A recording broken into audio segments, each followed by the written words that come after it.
Je dois paraître comme la parole de Dieu me décrit.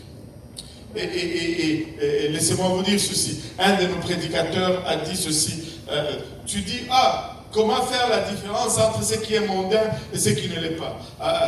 Il a dit, c'est très simple. Il s'appelle Johnny James. Il a dit, c'est très simple. Tu regardes ce que le monde fait, c'est mondain.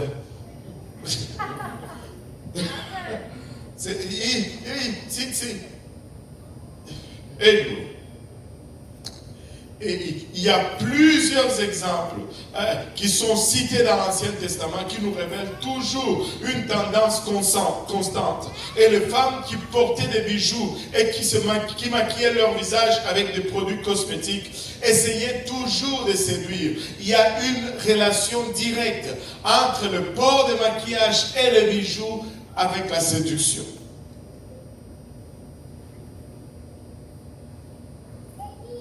Et cette association est un avertissement solennel, non seulement comme Dieu l'a fait pour Israël, mais pour nous. Et c'est impossible de faire une étude sur les parures dans la Bible sans mentionner Jézabel. Je ne connais pas beaucoup de personnes qui nomment leur enfant Jézabel. Est-ce qu'il y a quelqu'un qui connaît quelqu'un qui s'appelle Jézabel? Ah bon? Mince! Ils n'ont pas lu la Bible ou... En tout cas. Mais il y a... C'est pas Jézabel? C'est Jézibel. Ah bon, tu vois. C'est Jézibel. Pas Jézabel. Alléluia. Moi, je n'ai pas encore rencontré une personne qui s'appelle Jézabel. Tout le monde veut être belle, mais personne ne veut être Jézabel. Alléluia. Vous savez, on ne peut pas étudier les parures sans mentionner Jézabel.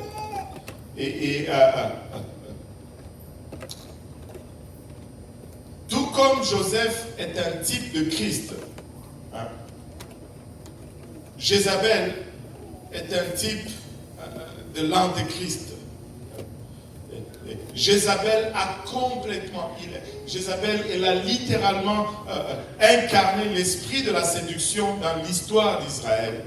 Et elle a eu tellement d'impact dans Israël qu'elle est même mentionnée dans le Nouveau Testament comme une personne représentative d'un esprit. Et je pense qu'après que Jézabel ait rencontré Israël, Israël ne s'est plus jamais remis de l'idolâtrie.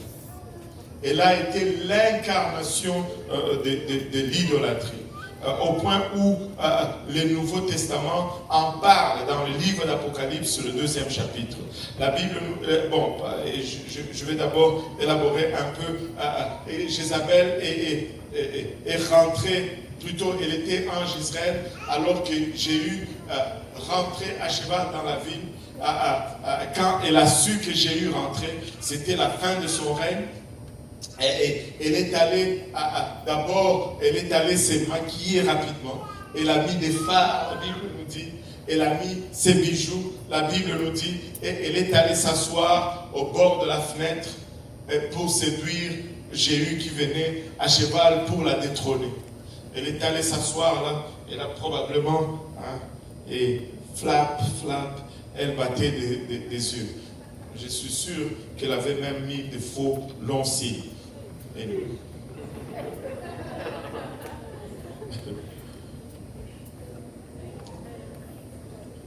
Maintenant, le regard séducteur de Jézabel qu'elle a obtenu à l'aide des produits cosmétiques et des bijoux, dans 2 Rois 9:30, est consistant avec son effort tout au long de sa vie de séduire Israël. Tout comme nous avons lu, à chaque fois qu'Israël mettait ces choses, Dieu dit, tu veux séduire tes amants, blablabla. Jézabel met ces choses et elle veut séduire Jéhu pour pouvoir épargner sa vie. Tu ne peux pas ne pas faire l'association. Et cela est consistant. Non seulement elle a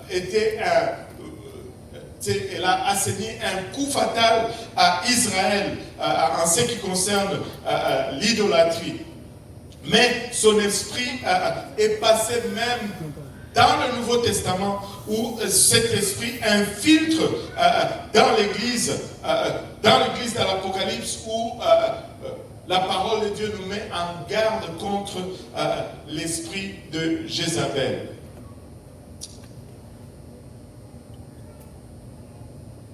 Vous savez, 2 Rois 9, 22 nous dit, dès que Joram vit Jéhu, il dit, est-ce la paix? Jéhu répondit quoi? La paix tant que tu durent les prostitutions de Jézabel, ta mère, et la multitude de ses sortilèges. Et c'était une femme mauvaise. Et quand on regarde dans le Nouveau Testament maintenant, Jean utilise le nom de Jézabel pour illustrer cet esprit de séduction ou l'œuvre de Satan dans l'église de Thyatire dans le livre d'Apocalypse. Dieu était tellement préoccupé que les Israélites fassent de la tombe de Jézabel une idole qu'il a jugée en faisant dévorer son corps par des chiens sauvages. Elle n'a même pas eu de tombe. Parce que Dieu ne voulait pas qu'il ne reste pas de vestiges d'elle.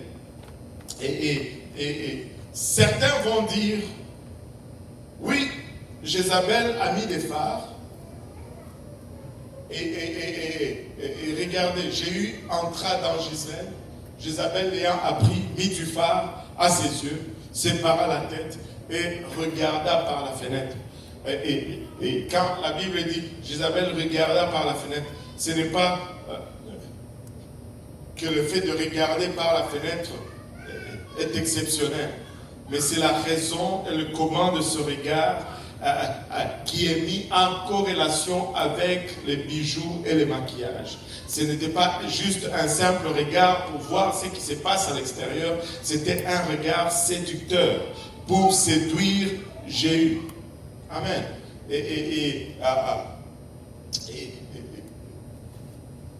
Les gens vont dire, pourquoi est-ce qu'on va dire que le phare et les bijoux, le maquillage et les bijoux sont mauvais? Alors, si on dit cela, regarder par la fenêtre serait aussi mauvais. Oui. Ce sont les genres d'arguments qu'on rencontre.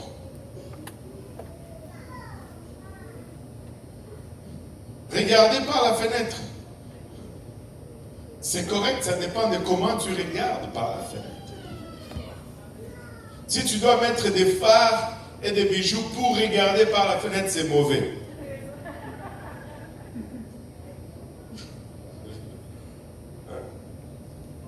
Quand on ne veut pas obéir à la parole de Dieu, on entre dans des arguments qui, enfin, sont complètement ridicules.